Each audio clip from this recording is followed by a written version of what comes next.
Hello, everyone. Welcome to our virtual campus visit for today. We're going to wait about 20 seconds just to let everyone start to enter the webinar room, and then we'll get started with today's virtual campus visit. So welcome. Going to keep letting people come in. Okay. And they'll hear us as we start, but we're going to get started with today's virtual campus visit.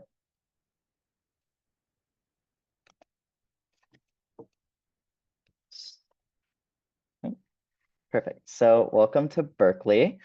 So to start today's tour, we're going to open up a poll just to ask what type of visitor you are. So you should see that poll popping up in a second. Here it is. And so please go and answer this poll. It will help us, get a gauge on who is visiting with us today. Currently, with everyone who is responding, we've got all high school students or family members. So that is exciting to see. Looks like our Zoom webinar today is full of prospective students and families. So welcome. We are excited to provide a bunch of information for y'all. And so you can see the results of that poll. As you see, everyone who's responded is a high school student or family member. So welcome to all our prospective students and families. And so we will move on to get started with our tour overview. So today is a 45-minute presentation. And so you'll notice at the bottom that you should have access to a Q&A.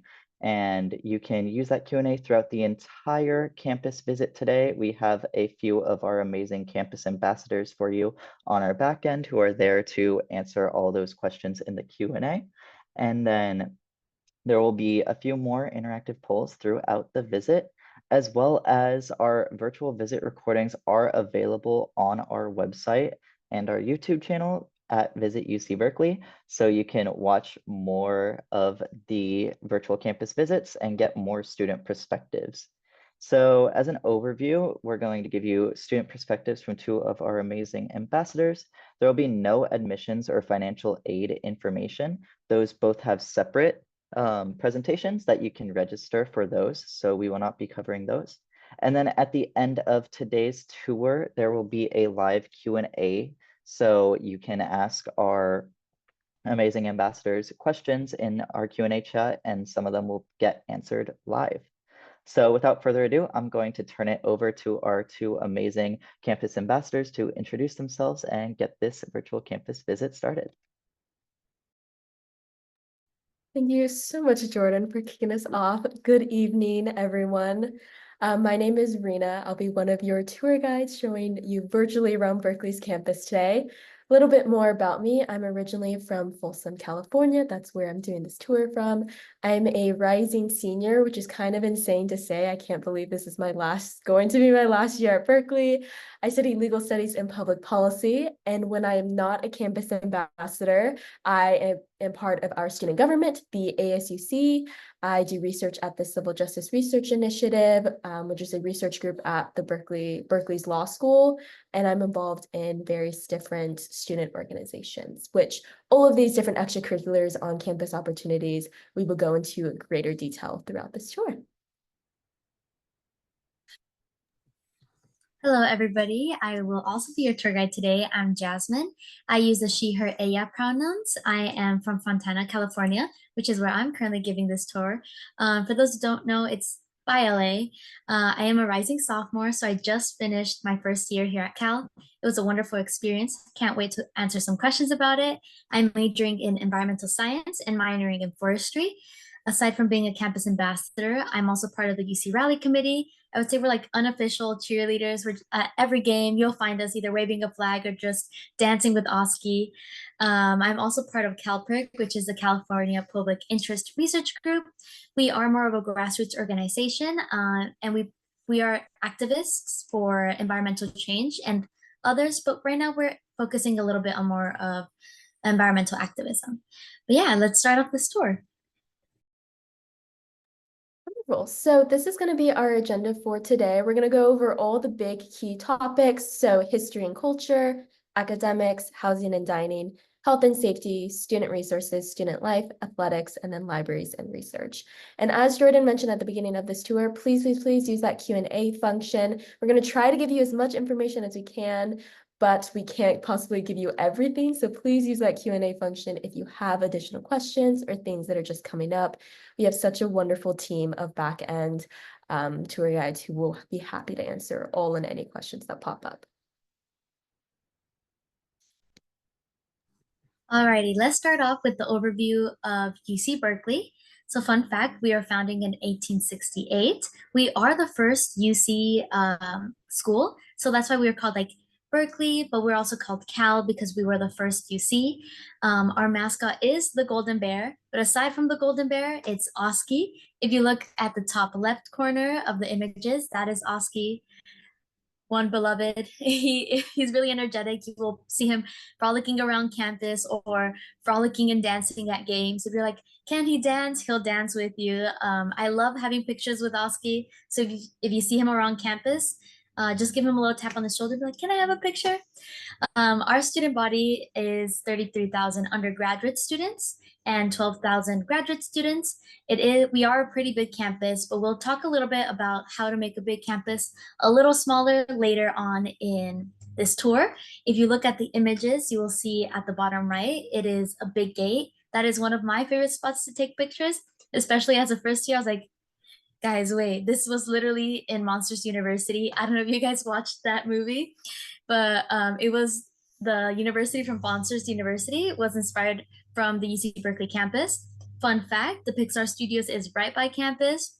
It's like a bus ride away. So they took a lot of inspiration from our campus. And then on the bottom left, you'll see South Hall. It is the first building on campus. It was built in 1873, over 100 years old, still standing, and it houses a lot of classes and now the School of Information, which we will talk on about later on in the show, in not the show, in the tour. Moving on now to a little bit more about the culture, what makes Berkeley Berkeley. There's a lot of things on this list. I'm not going to go through each and every single one of them, but I'll highlight sort of the big ones, ones that stand out the most to me. And I think the first thing is going to be the free speech and activism. So for those of you not familiar, the free speech movement was basically a countrywide movement across college campuses in the 60s, really pushing to get free speech on campus, sort of coinciding with the civil rights movement and the Vietnam War protests. And that all started at Berkeley. And I think it's a really key part of what makes Berkeley Berkeley, what makes the students, that passion and that willingness to get involved with what is happening outside of Berkeley's campus and understanding that nothing that we do here just exists in a silo, I think is so important. And one of the big reasons that I ended up deciding to come to Berkeley when it came time to make that big decision for myself. Similarly, I think Berkeley students are so passionate involved. I think we often get this question of like, what is a Berkeley student? Like, what makes a Berkeley student? And there's really no good one answer for that because literally anyone can be a Berkeley student. But I think one really big theme that I notice is passionate, like passionate about the things that they study, passionate about their hobbies. They just are really interested and they do the things that they do, not just as a checkbox to mark it off, have it on the resume, but because they're really interested and they want to learn about it. And I think that's such a special thing about being on Berkeley's campus. I feel it every single time I'm on campus and it makes me so excited, and also just proud to be a Berkeley student. In terms of community, one thing I want to highlight here is the school spirit and pride. As Jasmin mentioned, she is a part of the UC Rally Committee, which you can see a picture of in that bottom right corner. Again, sort of like the unofficial or basically official spirit squad of the campus. They basically organize this week called Big Game Week, which is the week leading up to our annual football game between Stanford and Berkeley. Highly recommend going to that. Even if you do not care about football, you don't really know the rules, you could care less about the sport. I think it's just so imperative that every Berkeley student gets to go to one at least once in their 4 or so years as a student here. But definitely a lot of school spirit and pride here. So many really cool campus traditions like Big Game Week and things like that. The other thing that I just want to leave y'all with before we move on to the next slide is welcoming and diverse. As I said before, there is no one way to be a Berkeley student. Jasmin mentioned that there are roughly 33,000 undergraduate students. So that should give you a sense that like Berkeley students come in all shapes and sizes from all types of backgrounds from everywhere around the world, quite literally. And so there's no one way to be a Berkeley student. And I think that's what makes Berkeley, Berkeley. Alrighty, now we're going to talk a little bit about academics, but before we do, we're going to launch a poll to ask you guys a question. The question is, what are you interested in? We have engineering, chemistry, the biological sciences, environmental sciences, social sciences, arts and humanities, and more. Let's see. Okay. We have some interested in engineering, some interested in the physical sciences like math, computer science.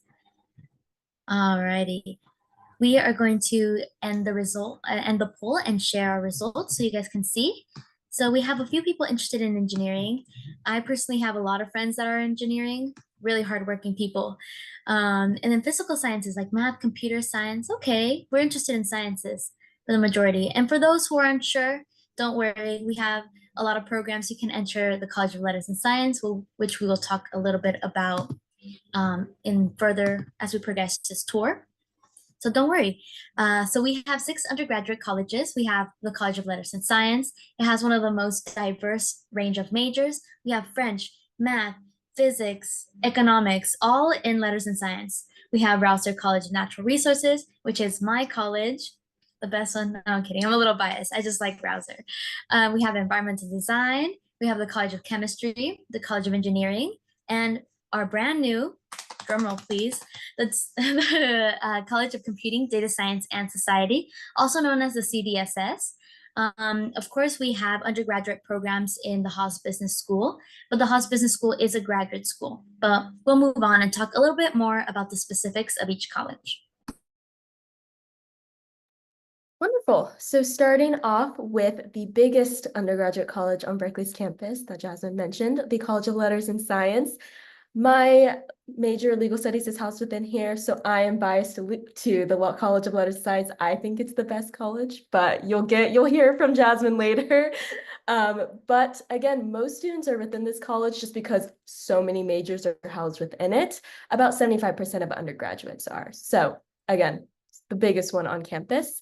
As Jasmin mentioned, it is an incredibly diverse college. So basically, literally anything, well, not anything, because there are other colleges, but most things you can find within here. So again, legal studies is housed here, applied mathematics, economics, political science, and so much more. If you are undeclared, they also have a bunch of undeclared options here. This could be a great option if you're not really sure about exactly what you want to study.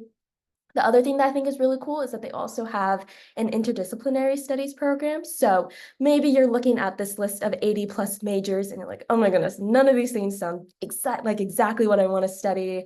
I feel like I'm more like economics plus something else or this plus that. What's wonderful is that there's a program called the Interdisciplinary Studies Program, and you can essentially create your own major, which is pretty cool. So I know someone who's combining computer science and philosophy. Another person I know is sort of studying sustainability, fashion, business, and they've basically just met with an advisor in that program and gotten the opportunity to make their own major. So we're going to talk about all of these different colleges and things like that, but also know that there is flexibility within that program. If not, the things that we're talking about aren't 100% what you want to study. The other thing that I think is really cool about the College of Letters and Science is that there's a 7-part breadth requirement. So these are sort of just like general education classes that you have to take as part of this college. They are things like philosophy and values, a physical science class, a biological science. And this is just a way to make sure that you get to experience a bunch of other fields and areas while you're a student. You're not just, studying legal studies, you also get to exposure to other disciplines. And I highly recommend taking advantage of that. College in general is just so cool because you have access to so many different opportunities and so many things that you might not normally be able to get to study. And so really take advantage of that and just go crazy. Like I would totally recommend just picking things that you would never normally pick. One of my favorite classes I've taken at Berkeley was a molecular and cell biology class that I only took because of the breadth requirement. And so again, it's one of my favorite parts about being a LNS student here.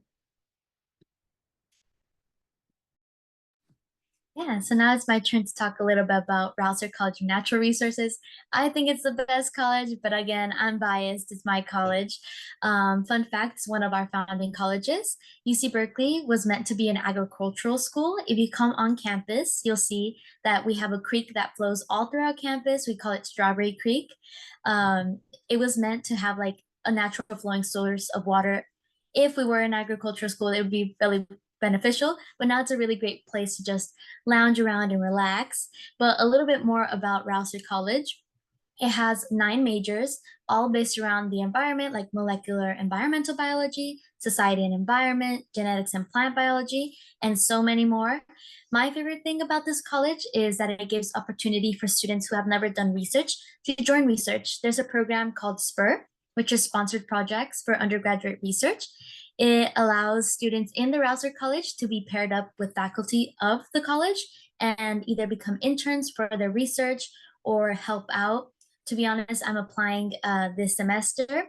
Hopefully I get in. I just want some research experience that'll allow me to really see like if I want to do research, because I know a lot of like private companies that are offering research like, oh, we need you to have some prior experience. So that's why Rouser College has Spur to allow these opportunities for students who never got the opportunities to involve themselves in research. So it's very cool. And we'll talk about more colleges. Really want to one-up how cool Rouser's College of Natural Resources and their research experiences are. One of my good friends did research through Rouser in Tahiti on the geomorphology, I think, of islands. I might be butchering the study of that, but such cool research opportunities. It's crazy. The next college is going to be the Environmental Design College. This is the smallest one with just around 650 students. The bottom right little video is of Bauer Worcester Hall. That is the home of the College of Environmental Design. So if you are a student here, you'll probably be spending a lot of time in classes or in the library in there. There are 4 majors housed here: architecture, landscape architecture, urban studies, and sustainable environmental design. And something I think is really cool about this college, which you might be able to gather from the names of their majors, is that it's never just architecture alone. They really do take an interdisciplinary approach. So thinking about architecture, but also questions of social justice and also climate justice and things like that. So I think it's really cool how interdisciplinary and how heavily they get to draw on other fields for this work.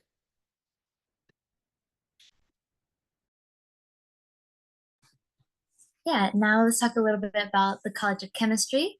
The College of Chemistry is quite a small college. It has around 1,000 students. It has 3 majors: chemistry, chemical engineering, and chemical biology. A lot of people think that chemical engineering would be in the College of Chemistry, but no, it's in the the College of Engineering. It's in the College of Chemistry. Fun fact about our college: we discovered 16 elements here. Some of them being berkelium, californium. I love the College of Chemistry. It feels like a very small, like intimate college. They have something called the COC ball. The COC ball is a ball just for, or like a gala, just for people in the College of Chemistry. They get to invite plus ones. I haven't yet gone to one, but my goal is by the end, I'm gonna make a friend in the College of Chemistry, and I'm gonna go to the COC ball. They also have a lot of opportunities like different career fairs, specifically for the people in the College of Chemistry, that allows them to get connections with people in the chemistry field. The second to last college on this list is going to be the College of Engineering. Just something quickly that I want to note about the College of Engineering and the College of Chemistry is that we tend to advise that you apply for a specific major as opposed to leaving yourself undeclared. So with all the other, particularly for the College of Letters and Science, if you leave yourself undeclared, that is totally fine. You don't need to know 100% what you want to do when you come into college. Most people don't, hint, hint. But for the College of Engineering and the College of Chemistry, really do encourage that you apply specifically to a major. They do have undeclared spots available, but it's just not as plentiful. And so if you know you want to study engineering or something in the College of Chemistry, go ahead and apply straight to one of the majors. This was another one of our founding colleges alongside the Rouser College of Natural Resources. The majors include electrical engineering and computer science, or EECS, as you will often hear it called on campus, mechanical engineering, bioengineering, civil engineering, aerospace engineering, which is fairly new, and industrial engineering and operations research, amongst others. As Jasmin said, if you're interested in chemical engineering, you will not find that here. So please make sure that if you're interested in chemical engineering, do check out the College of Chemistry offerings instead. Finally, we have our newest college yet, the College of Computing, Data Science and Society, also known as the CDSS. It's the first new college in over 50 years. It will be housing 3 majors: computer science, data science, and statistics. I know these were very popular majors, so I'm very excited to have a brand new college for them. Around 1,500 students graduated with these majors. So very popular. If you look at the top right image, that is an image of what the building is going to look like. It's currently under construction. For all you prospective high school students, hopefully by the time you get to Berkeley, you'll get to experience a brand new college, brand new building, brand new everything.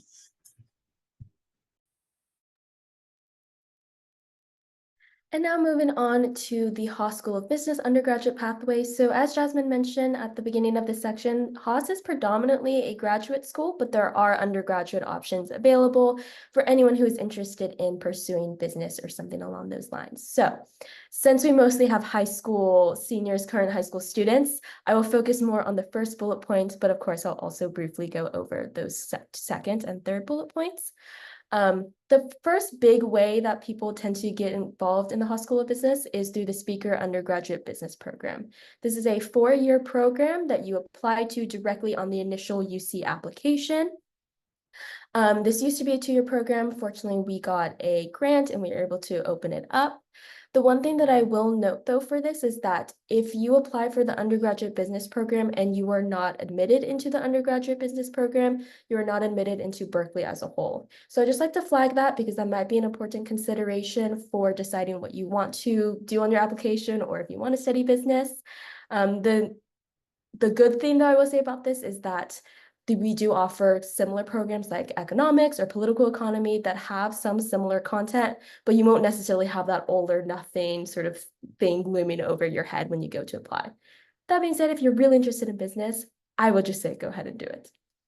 We also have a global management program, which is really cool. In this program, you essentially spend your first semester abroad in London, and then you come and finish the rest of your degree here. And so especially if you're interested in like international business or you just want to study abroad at some point in your time here, I think the global management program is super, super cool. And then finally, we have MET, which stands for Management, Entrepreneurship, and Technology.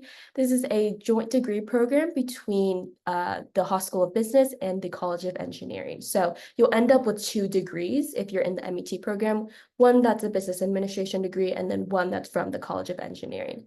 This is a fairly competitive program to get into, as you might be able to imagine, but I think what's great about it is that you come in, I think, with a smaller cohort. And so you see a lot of the same faces all the time. I think you'll be able to build a great sense of community through that. One of my good friends is in the MET program and they get to go on like fun retreats. He basically just sees the same people all the time in his classes. And so again, being in a big school, this is a really great way to come in day one with that better sense of community. The left picture, that is the Haas School of Business from its front entrance. You can't really see it from here, but if you were to walk in a bit more, there'd be this beautiful, beautiful courtyard. That is the courtyard is pictured in the bottom right. One of my favorite places to study and go in between classes. It's really, really wonderful there. And there's a cafe there called the Cafe Think, which is always great to grab a bite or grab some coffee in between. For continuing students, we do have a 2-year business major, similar to the Speaker Undergraduate Business Program, but you're going to apply during your sophomore year. A program similar to MET that's called LSBE, which is Business and Biology. And then you can apply for the MET program, but you already have to be in the College of Engineering in order to be able to do so. So I would not be able to apply to MET right now because I am not in the College of Engineering. So that's just one little stipulation on there. And then the same goes for transfers. You still do have that 2-year business administration degree option available to you. Yeah, I agree with that. On a side note, Coffee Think also has some really good French fries. Back to academics, we have 9 graduate schools. We have the Hall School of Business, which we just talked about. We have the Graduate School of Education, the Graduate School of Information, which I mentioned earlier, is now housed in not Sprout Hall, in the building on the bottom right, which is South Hall, which is the oldest building on campus. There's Berkeley Law, the Social Welfare Graduate School, School of Optometry. If you look on the top left, that is the School of Optometry. I have gotten these glasses from there because I'm a little clumsy with them and I sit on them, but there's a clinic right on the side of the School of Optometry. We also have the Graduate School of Journalism, Public Health, Public Policy.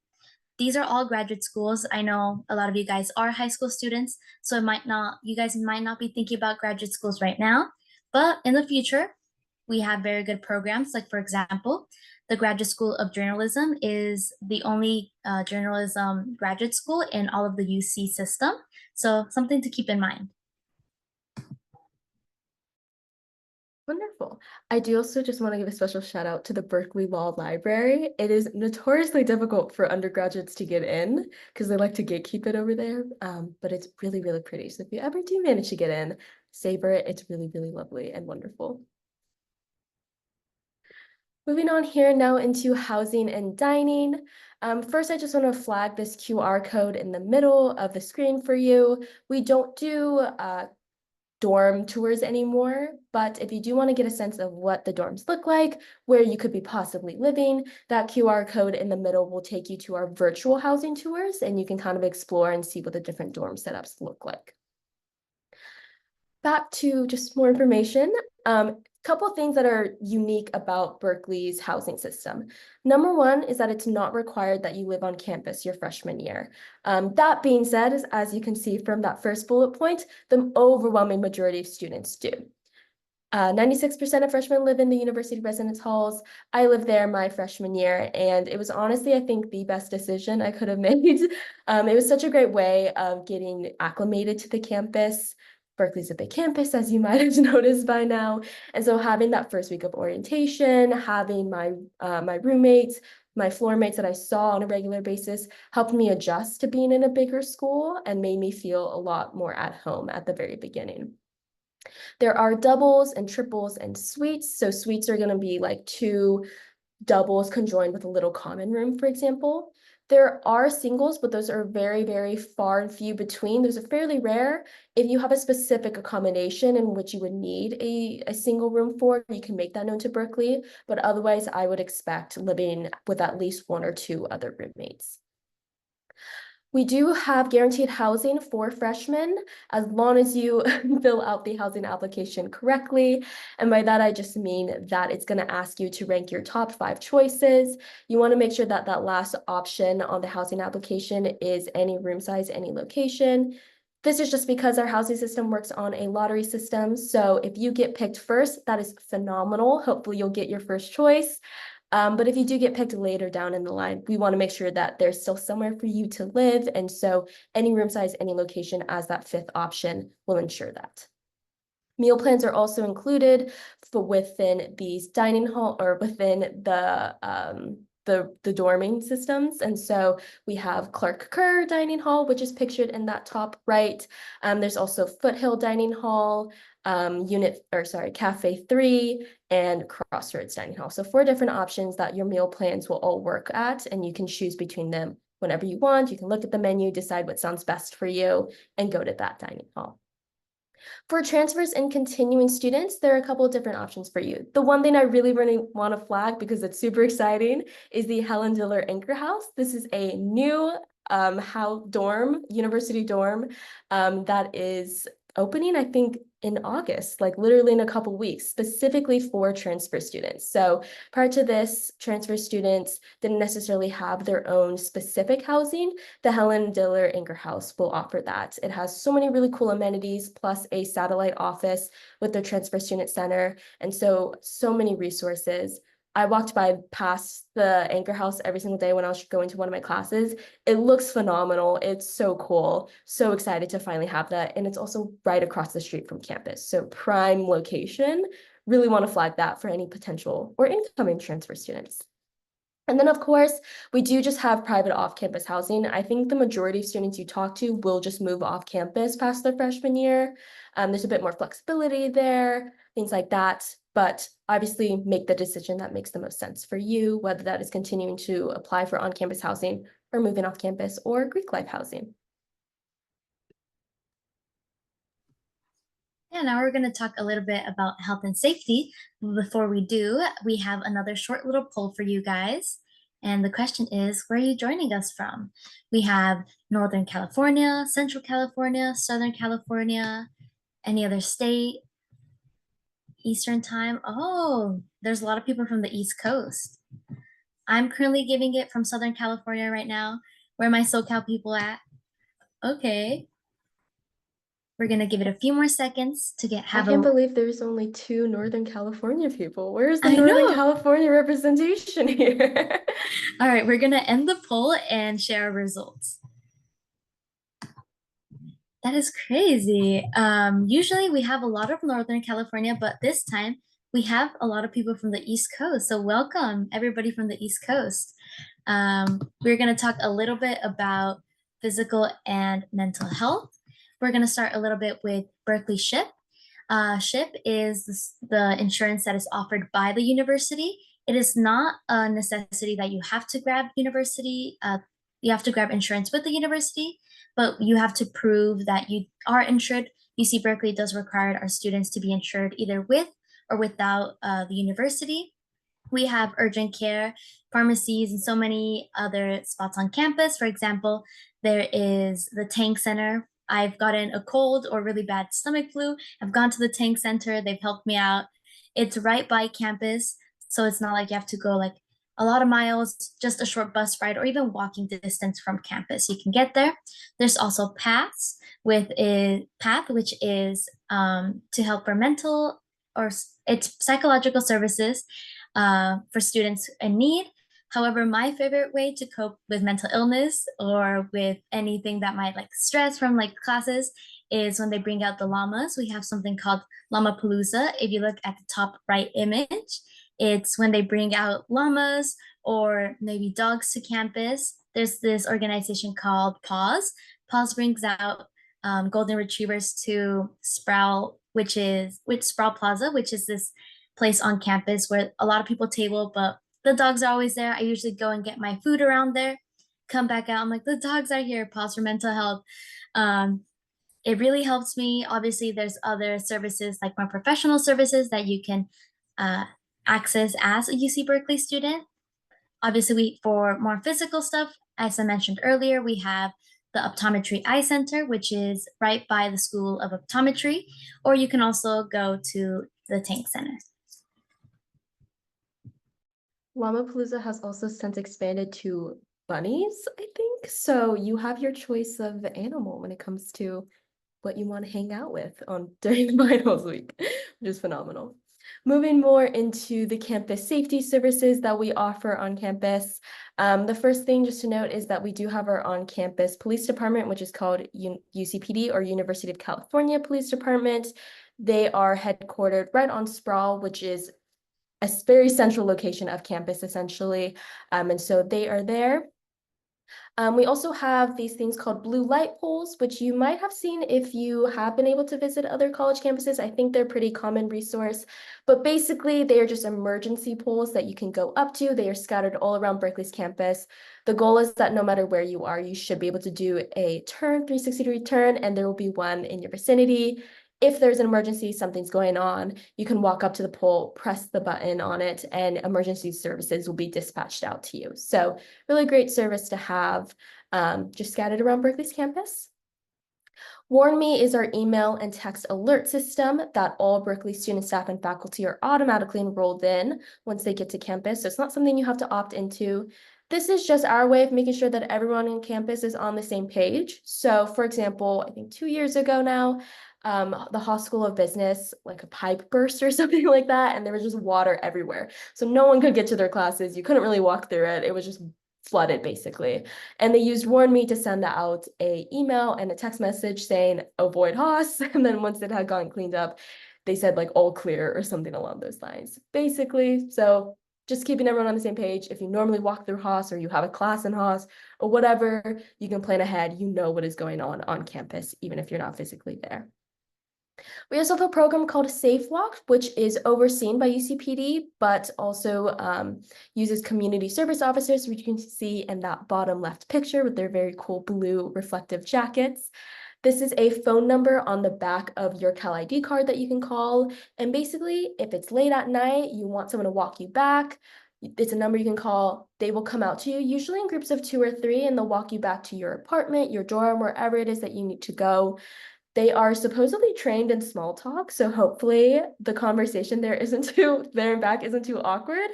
But even so, you'll make a couple of friends and you'll make sure you get home safely. So win-win situation either way. And then finally, we have the night safety shuttles. So that is the bottom left or bottom right picture, Barrett Transit. If you don't want to walk or you live a bit further and it's not super easy to walk there, you can use the night safety shuttles from I believe 7 p.m. to 3 a.m. This just runs to generally all the like apartment areas, the BART station, the dorms, what have you. And then at 3 a.m. this turns into a door-to-door shuttle service where you can actually call them ahead of time, say, hey, like I need to get to here. It's like 3:30 a.m. and they will drop you off right there as opposed to just in the general area. So it's like your personal like little safety limousine to get you to your apartment. Phenomenal safety resources. Highly recommend using them. They're there for your use. So don't be afraid of calling Safe Walk whenever you need to. I agree. I've called Safe Walk a few times. It makes me, every time I walk, they come in pairs of 2. It makes me like more encouraged to call the next time. Like, you know what? That was a fun conversation. Maybe I'll call next time when I'm bored. But let's talk a little bit about student resources. My favorite student resource on campus is the Cesar Chavez Student Learning Center. It also called the SLC, the Student Learning Center, provides free tutors for students from 9 a.m. all the way to 5 p.m. I have gone especially for that extra math and physics help. It was a hard semester, but all these tutors are really trained in whatever subject they're tutoring. They have to get an A or B in that class to be able to become a tutor in the SLC. They also have English tutors. For example, I didn't know this until last semester. You can just bring in your paper and have them revise it. I will utilize that soon because I didn't know about tutors doing that. So free revision of your paper. Right by it is also the Golden Bear Cafe. So you can hop, get food, and then walk back and then keep on studying. But aside from that, we also have different programs like the Transfer Student Center, the Undocumented Student Center, especially there for our students who need extra support. Like for example, my friend, she is currently undocumented, but she's talking with them on how to renew her green card and stuff. So it's very supporting environment, especially for our students that need that extra push, that extra help. We have the Disabled Students Program, whether that be for short-term or long-term disabilities. I have, again, another friend who broke his toe this summer. So he is now reaching out to the Disabled Students Program to be able to start in August, being able to like move around classes. So UC Berkeley has a lot of resources here. We also have different resources based on identity. We have like Raíces, which is the Hispanic group to like Hispanic help group. We have other groups on campus for identity to form community. You just have to look for them and you'll find them. All right, now talking a little bit about student life. When we said that there is a lot of ways to make a big campus feel much smaller, I feel like this is the section to really key in on here. So first big thing to notice, there are over 1,000 registered student organizations. So there's quite literally something for anyone. And if there's not that specific niche for you, you can also make your own student organization super easily, which I absolutely love. And so I started a book club with my friends as a registered student organization. It was really easy to do so. We just, put together a little like blurb about what we were gonna do, and now we get to host events and just book rooms and chat about all the books we read or want to read. So many really cool things you can do. My friends in an ocean society club, I think they just talk about like fun things. I don't even know. The ocean, I guess they do fun field trips. It's really cool. So many really cool opportunities there. There's also a lot of study abroad opportunities I want to flag. So Jordan actually just came back from studying abroad in Australia. We have a couple other people on our back end that have studied abroad in Singapore. So a lot of really cool things to do there. For sake of time, I'm not gonna be able to go through every single one of these bullet points here, but again, if you have more specific questions, we're happy to answer those in the Q&A. I think the thing to really just highlight here is that there's so much you can do on Berkeley's campus. Really recommend taking advantage of all of this. You'll never know what you stumble into and what you end up loving. And so really take advantage of all the resources and opportunities that in general college campuses offer.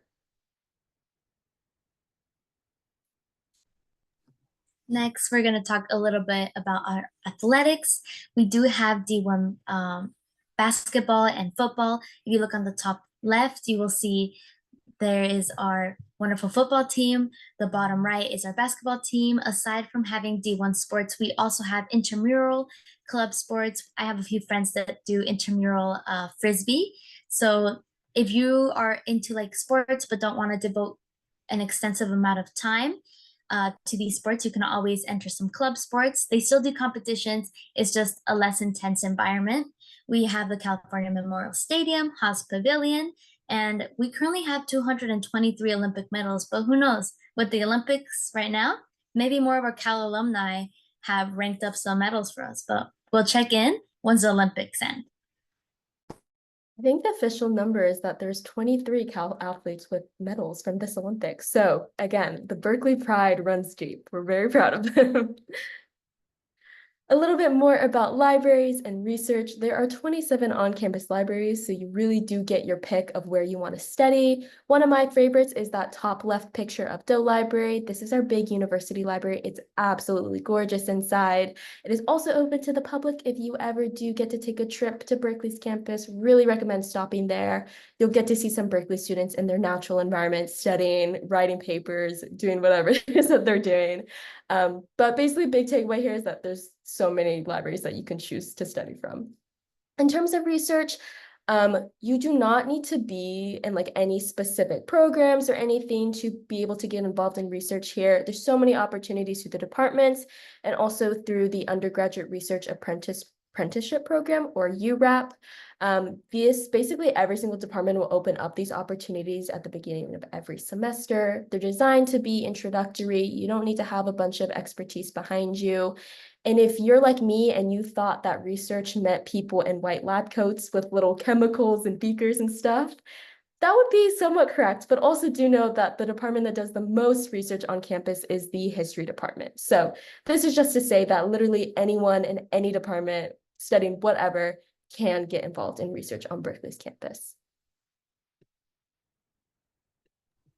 Alrighty, now we're going to talk a little bit about famous alumni and professors. Jennifer Doudna was a 2020 Nobel Prize winner in chemistry. Fun fact, she's still teaching general chemistry, which is the freshman level of chemistry. I didn't have a class with her, but who knows, maybe you incoming freshmen will. There's also Chris Pine, who is an actor, if any of you guys are into Star Trek or the Wonder Woman series, and so many more. We have Alex Morgan, Women's World Cup winner, Stevie Wazowski, which is the co-founder of Apple, and so many more. And finally, just to round out this tour before we head to Q&A, just some campus highlights. I know Berkeley is more of like a city-ish area, but do not think that you will not get your fair share of nature.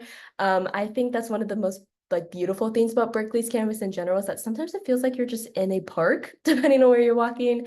So one of my favorite places is that bottom left picture, the eucalyptus grove. It smells wonderful there. They have picnic tables there. It's a really great place to just go in between classes and like eat your lunch or something like that.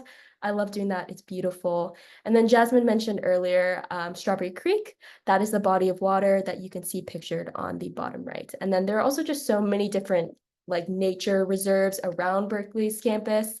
We have the fire trails. There's also a place up in the Oakland Hills called Huckleberry Preserve, which is really, really pretty. And I recommend if you're ever visiting, that's my recommendation. So you get a really good mix of like a city-ish environment, but also nature that I think is really nice to have.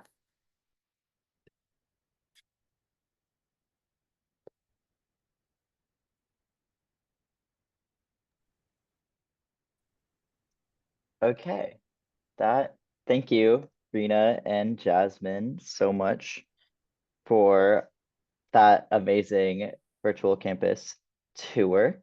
We're going to get started now with our live Q&A. So if anyone has any questions that they would like to get answered live or anything that you still would like to know, please put that into the Q&A and we'll answer those live for you. And then as we wait for that to pop up, Jasmine may not have had a class with Jennifer Doudna, but I did, and she was really cool. She was really fun. So we have one question in the Q&A. So what is one thing most prospective students do not know about UC Berkeley? I can get started and then Jasmine, feel free to hop in. I think it might not be something that students don't know, but I think that is a common misconception, per se, is that I think people think that Berkeley's like super competitive and cutthroat and that like you are gonna be like fighting with your fellow classmates to get to where you want to go. And I think that that generally is just not true. I don't think that that's been my experience at all. And Jasmine, please pitch in with what your experience has been. But I think that Berkeley's campus is actually incredibly like collaborative. And I've been in so many classes in so many situations where my fellow students have been the most valuable resource that I have. And I think as an incoming student, that was one of the things that I was concerned about, at least, is that I was gonna like be in a super intense academic environment. But do just know that like while Berkeley might be academically rigorous, it doesn't mean that you're like forced to fight with your fellow students or that you're only gonna be focused on your academics. There's so much more to Berkeley and college than that. And so I think that was like the one thing that I wasn't expecting coming in and that I generally just think is a misconception about Berkeley's I don't know, culture in general. No, I agree with that. I coming in last year, I was like, I'm so scared. I was scared I wasn't gonna make friends because everybody was gonna be so focused in their academics to have any time to speak with anybody, but that's completely not true. Some of my closest friends are the people that I met in my dorms. I still hang out with them now. I know it's only been like what a few months since we left freshman year, but I highly recommend just reaching out to people. As Rena said, they are your best resources in these certain classes. These study groups have really come in clutch when taking like midterms or finals. Just collaborative study has been really helpful. Yeah, that was both great advice. The next question that's in the chat is what is the difference in computer science in the new college versus the engineering department?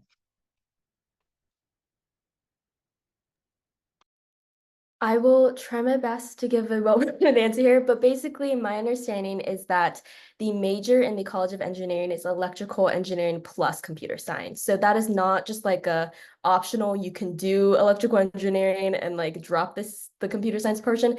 That is the major. You're gonna get much more electrical engineering experience in that. The CDSS or the College of Computing Data Science and Society major is strictly computer science. And so I think that's the big difference. I think you'll see a lot of overlaps in their curriculums and the things that you're learning, and certainly you may take similar classes. But again, in the EECS department, there's going to be the double E portion, which is the electrical engineering. And so if you're deciding between which one you want to do, which one you want to apply for, both phenomenal, phenomenal programs, but maybe think about whether you're just interested in computer science alone or whether you'd be interested in that other component that the College of Engineering offers.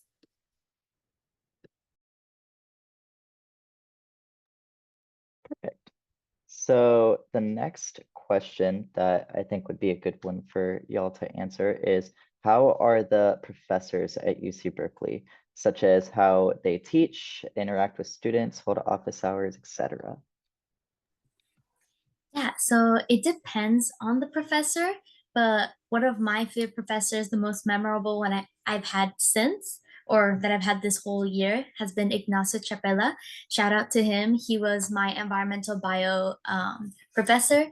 He taught both the lecture and the discussion section. It's not like that for every professor, but it was more of a smaller, more niche class specifically for students in environmental science. He often had office hours outside. He's like, oh, office hours, but we're gonna go biking. I remember one time I was like, you know what, this is gonna be a little fun. I thought it was gonna be like maybe a 2 mile bike ride, his office hours. It was a 20-mile bike ride, but I stayed. I could have left, but I stayed. The next day in class, he's like, how are you doing, Jess? I was like, I'm doing good. So it just depends on the professor. But if you go to office hours and you or go to discussion section or lecture and try to communicate with the professor, you will form a close bond with them. Everything that Jasmin said, I would just like one up. I think professors are so much more accessible here than you would think.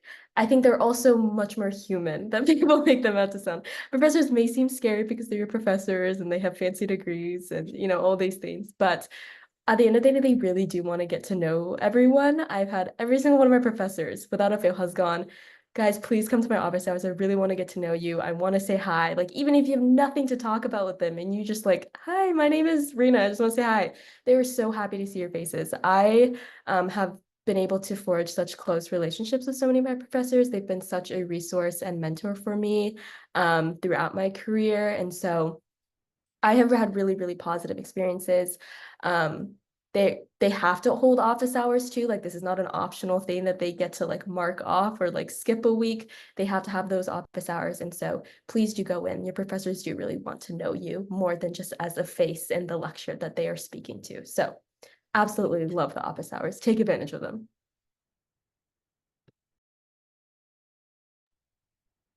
Yeah, that's a great question and great answer to that question.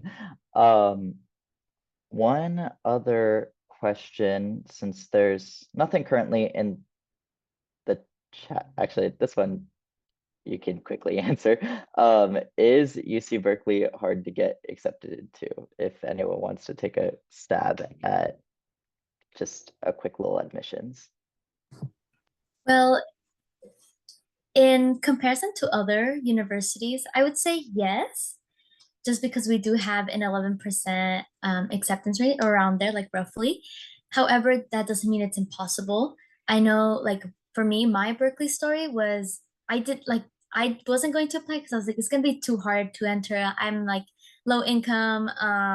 What if it's too expensive? I applied anyways, and I got in. And I'm like a Regis and Chancellor scholar, so I'm getting like a full ride here. So although it's hard, and you might be, it sounds like you're debating whether you should apply or not. I think you should just go for it. You miss every shot you don't take. So that's just my advice. Yeah, I think that is a perfect way of answering that. I wholeheartedly agree. If you don't apply, then the chance is zero, so you owe it to yourself to apply. Since there are no questions in the chat, one question I have that I think is amazing for you two to share is, could you both tell us a little bit about like your Berkeley story, what Berkeley has meant to you and what makes it special for you? Yeah, I guess I can start. My Berkeley story is a little bit ironic now that I'm a campus ambassador, but I did not visit Berkeley before I accepted it. I was just kind of like, fingers crossed this will go well. But I applied during COVID, at the tail end of COVID. So I didn't really get this full in-person experience and get to visit. And so I was sort of just applying on like vibes and what I heard, what other people were told me about Berkeley. And I think when I had those conversations, the big thing that stuck out to me was just like, again, kind of like what I was saying earlier, was just like how passionate they were. It really is something so special to be able to talk to students, college students who have intense course loads. They are tired, they are stressed, and yet you can still tell just from talking to them that there's a palpable sense of like, they really do love what they get to study and it's something that's exciting to them. And I knew that regardless of anything else, that was kind of the environment that I wanted to be able to study in. I think that when you're around people like that, it makes you so much more excited, so much more motivated. And I think that was one of the big driving factors that led me to Berkeley, was just that sort of feeling that I got from it. I, like many of you guys, had this sort of like trepidation of like, oh my God, it's a massive, massive school. 33,000 undergraduate students is no joke. Like, how am I supposed to feel like an individual within here? And I think the thing that I've taken away and that I sort of realized as I was interrogating this, picking between schools and whatnot, was that you can always make a big campus feel small, but you can't always make a small campus feel big. And I think when I was choosing between Berkeley and another college that was much, much smaller, that's really a lot of what it came down to, was that I knew at a school as big as Berkeley that there was gonna be a niche for me. And certainly, especially because that niche was like advocacy and activism and things like that. And so I think those were the two big driving factors. I visited Berkeley's campus after I accepted my offer. I'm going into my last year, and I can definitely say that it's been the most wonderful decision of my life. I feel so grateful to be able to be a student here. I'm really sad about graduating, or the perspective of graduating in this coming year, but it has been so wonderful, and I think those are the two things. Yeah. Just like Rena, I also accepted before even seeing the campus. But funny story, I don't think Rena remembers, but she was working, I believe, Cal Day in the elevator the summer that I went to go visit, or the April that when I went to go visit, and she greeted me in the elevator, and I was like, she was really nice. I was like, maybe I should come to Berkeley. And it was really nice. Like I remember being able to see all of campus and seeing all these different like organizations. So I was like, you know what? Like just like Rena said, like I'll find my place here on campus. So yeah. It's always fun hearing stories like that where an ambassador found another ambassador who like influenced them to join. So we will start the wrap up of this virtual campus tour. So on this slide, you can see a bunch of our resources. So this top one is a U-Visit tour. You can find this on our website, visit.berkeley.edu. And the U-Visit tour is like a virtual campus tour. So it pretty much like walks you around the campus, and you'll have a little guide talking to you at each of the spots. I know I did it when I was in high school. It's a great way to experience Berkeley from the comfort of your own house. Also, please check us out on Instagram and Facebook at Visit UC Berkeley on both. You'll see a bunch of updates for just campus ambassadors, as well as things to see if you come to Berkeley. So right now, for example, we're starting this new thing with campus highlights, where we're highlighting a new building every week. If you have any other questions that didn't get answered, feel free to email our email, tour, TOUR, @berkeley.edu, and one of our amazing campus ambassadors will respond to your question or find another ambassador who might be better suited to respond. So definitely do that. It's a great resource for you. If you want to check out more about just student life and student perspectives from Berkeley students themselves, check out our Bear Talk blog. You can also find that on our website at visit.berkeley.edu, as well as just beartalk.berkeley.edu. You'll find a bunch of blogs going back years from all of our amazing ambassadors. You'll find some my blogs on there, for example, and it's just great to read about, what our ambassadors are doing, what Berkeley students are doing, what Berkeley can offer to you. If you want to see another one of these virtual visits with different guides, it's the same information, just different perspectives. You can check that out on our YouTube channel at Visit UC Berkeley. So feel free to do that.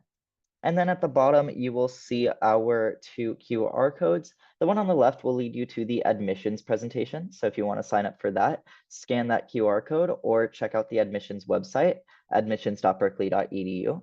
And then on the right side is a QR code for our in-person campus tours. We would love to show you around campus for one of our free guided campus tours. So definitely check that out and scan that. Our tour calendar gets updated 3 months in advance. So definitely grab a spot and plan early if you're planning to come, because when those spots get put up, they disappear pretty quickly. So we want you to, get one of those spots. But yes, again, thank you all so much for coming to today's virtual campus tour. We have had such a great time answering your questions and presenting Berkeley to you. And so as a little closer, our cheer is Go Bears. So I'm asking Rena and Jasmin to unmute and do Go Bears with me on 3 as a goodbye. Okay, 1, 2, 3. Go Go Go Bears! Bears! Bye, everyone. Thank you so much for coming.